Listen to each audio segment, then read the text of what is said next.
हरि ओम तत्सत। प्यारे बच्चों, मित्रों, आईएएस, आईपीएस और ब्यूरोक्रेट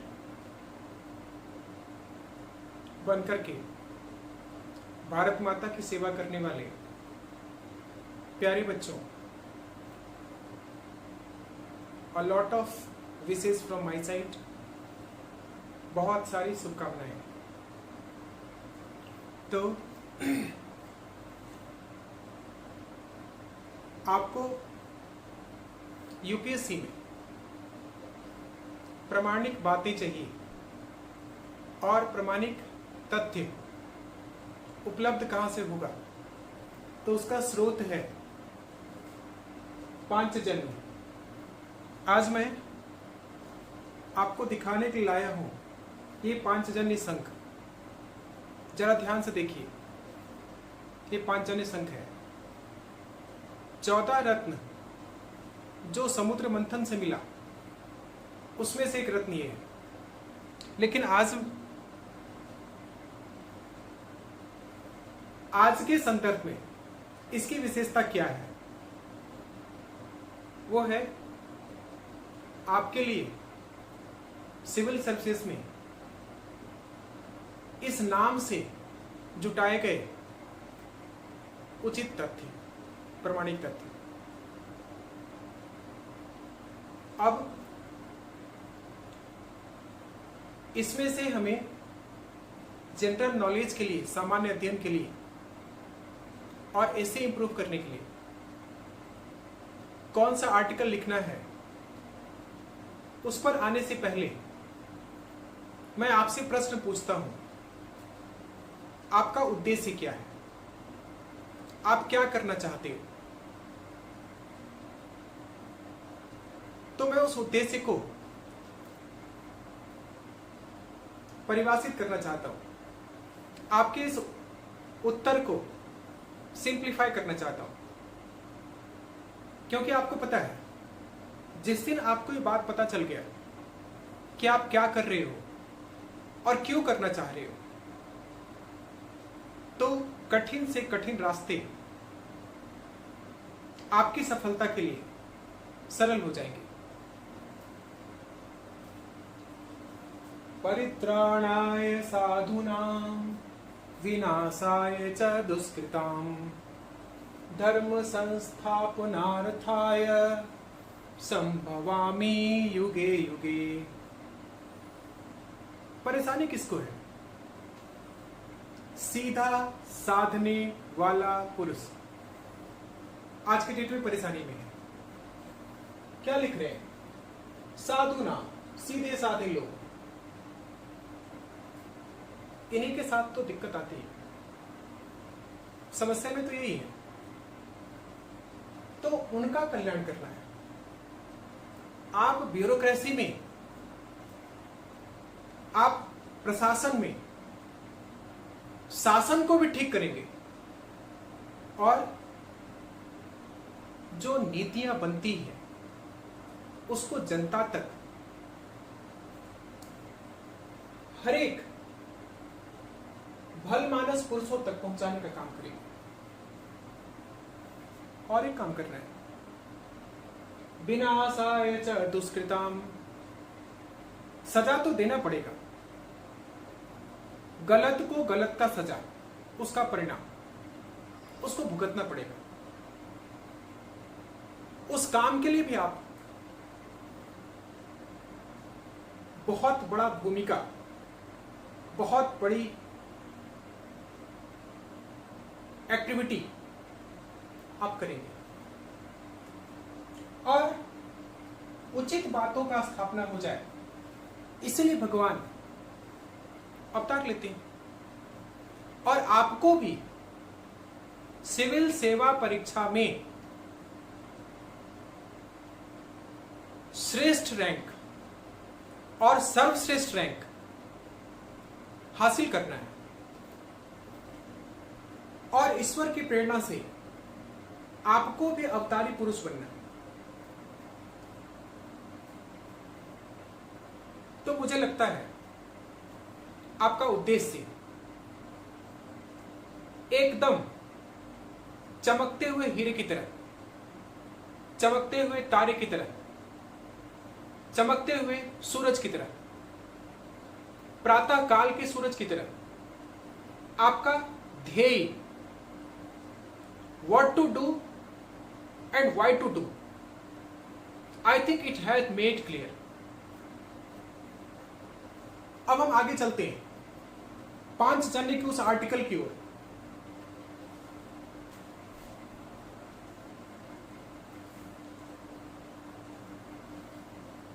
जो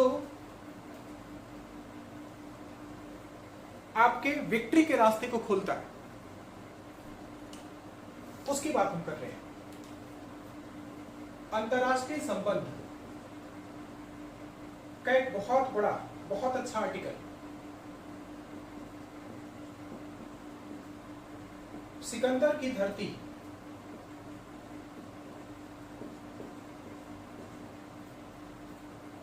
को पूर्व के देश से उम्मीदें, को पूर्व के राष्ट्र से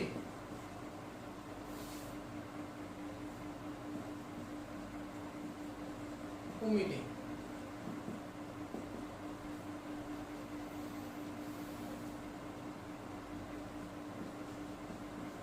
भारत एक अंतरराष्ट्रीय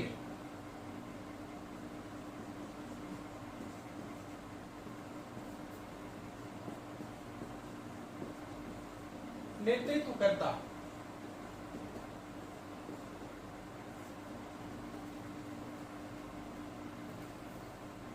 है।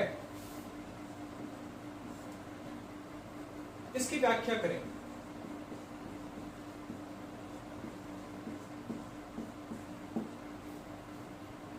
निबंध लेखन में भी बहुत बड़ा रोल। अब आप इसको अंतरराष्ट्रीय समसामयिकी और अंतरराष्ट्रीय संबंध में अर्थव्यवस्था और व्यापार, इसके साथ साथ ग्रीक की जनता पर, उसके समाज पर, और भारत की जनता और भारत के समाज पर क्या इसका प्रभाव होगा, इस दृष्टिकोण से आप लिखेंगे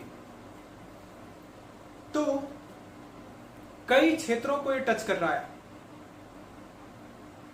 मैंने आपको क्लियर करने के लिए एक दिशा निर्देश दिया।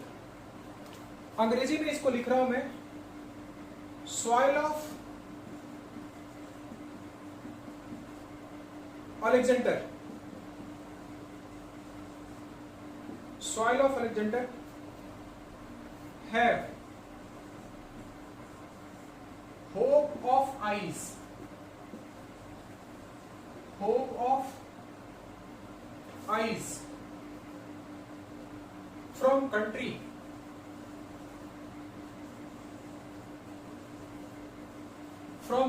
of Porus। ठीक उसी प्रकार से India's emergence as a global leader। Explain। अब मैं इसको इंग्लिश में ट्रांसलेट क्यों कर रहा हूं? हिंदी वालों का अंग्रेजी मीडियम या अंग्रेजी में लिखना, उसको बोलना, समझना थोड़ा डिफिकल्ट होता है, लेकिन आपका काम तो चलने वाला नहीं, अंग्रेजी तो जानना पड़ेगा। तो आप इसको प्रयास करिए, कुछ सेंटेंस, कुछ अच्छे शब्द अंग्रेजी में भी देने का। इसलिए मैं चाहता हूं आप इसको दोनों में लिखें। देखिए, आज मैं आपको चिंता का विषय छोड़ के जा रहा हूं। हिंदी माध्यम से सिलेक्शन अंडा है, अंडा है ना। अब बिग जीरो, बच्चे चाहे जहां भी पढ़ रहे हैं, जितनी अच्छी तैयारी कर रहे हैं, जितनी बड़ी बड़ी बातें कर रहे हैं, आउटकम कुछ नहीं है, 0/0। तो आपको अंडा नहीं बनना है ना। और कैसे नहीं बनना है आप इस बात को समझते हैं।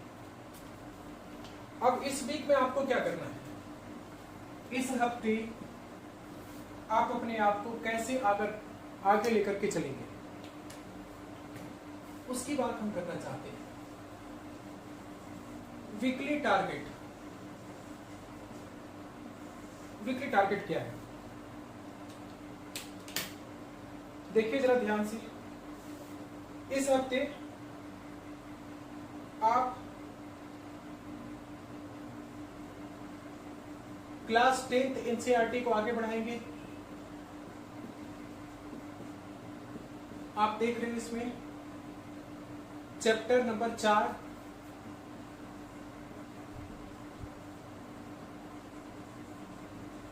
एग्रीकल्चर पढ़ेंगे आप। Chapter number 5 mineral and energy resources, आप इसको पढ़ेंगे। फिर आगे बढ़ेंगे तो साइंस में क्या पढ़ेंगे आप, क्लास 9th एनसीईआरटी। पिछले हफ्ता आपको मात्र एक चैप्टर पढ़ना था साइंस में, तो मैं आगे बढ़ा रहा हूं उसमें। चैप्टर नंबर 6 टिश्यू पढ़ेंगे और डाइवर्सिटी इन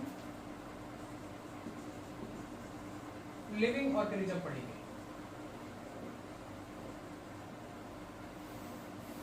इस तरीके से 4 चैप्टर को आप आगे लेकर के चलेंगे। पर्सपेक्टिव मैंने बताया है पिछले लेक्चर में किस तरीके से पढ़ना है। अब द हिंदू अखबार पढ़ना ही पढ़ना है, 5 जन ये मैगजीन पढ़ना ही पढ़ना है, और प्राइम फोकस ऑन 5 जन का एक रीजन और है। मैगजीन इज वीकली, हफ्ते में एक बार आता है, अच्छे सुंदर आर्टिकल हैं, लिखने और समझने लायक आर्टिकल है, और जल्दी से पढ़ करके आप खत्म कर सकते हैं। कोई लंबा चौड़ा हिसाब किताब नहीं इसमें। अब मैंने पिछले क्लास में कहा था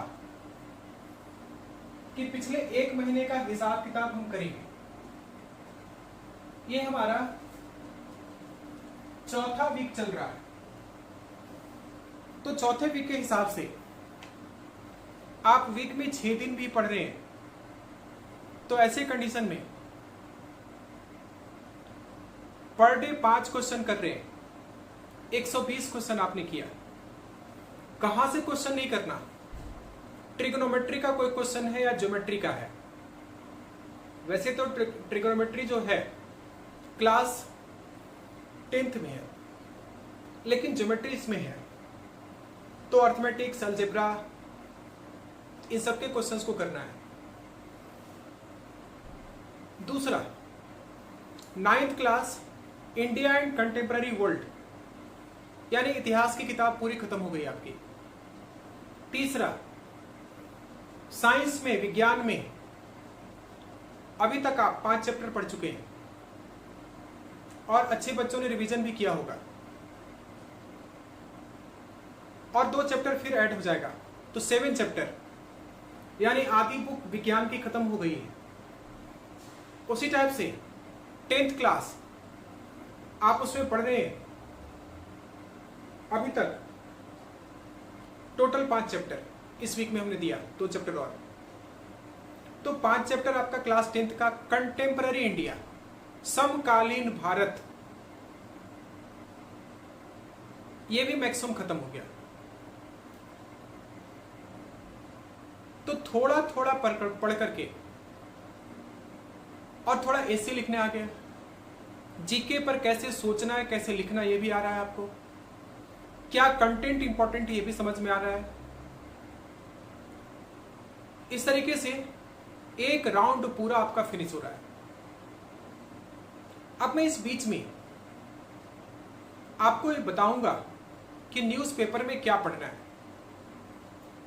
आप चाहें तो टेलीग्राम पर हमारे चैनल पे ज्वाइन कर सकते हैं, लिंक मैं इसमें शेयर करूंगा। डेली द हिंदू में क्या न्यूज पढ़ना है, और जीएस पेपर 1 का पार्ट है या 2 का पार्ट है या 3 का पार्ट है या 4 का पार्ट है, इसको मैं अलग अलग करके बता देता हूं। तो आपको डायरेक्ट पता चल जाएगा कि क्या पढ़ना चाहिए क्या नहीं पढ़ना चाहिए। फिर भी मैं आपको बताऊंगा